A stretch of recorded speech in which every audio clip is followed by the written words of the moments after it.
Hello, this is the honey healing 2 years after. Thought I haven't really done any updates, but there you go. It's healed very well. I've got no problems with it. It's definitely there, but for a chainsaw cut, it healed very, very well. I've got very minimum scar tissue. Because I had no problems whatsoever with it.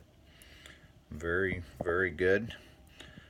I highly encourage the use of honey. I put it on about 6 to 8 times a day for roughly 25 days after, and then I kind of went about 1 or 2 times after that a day for probably another 10 days, and that was about it.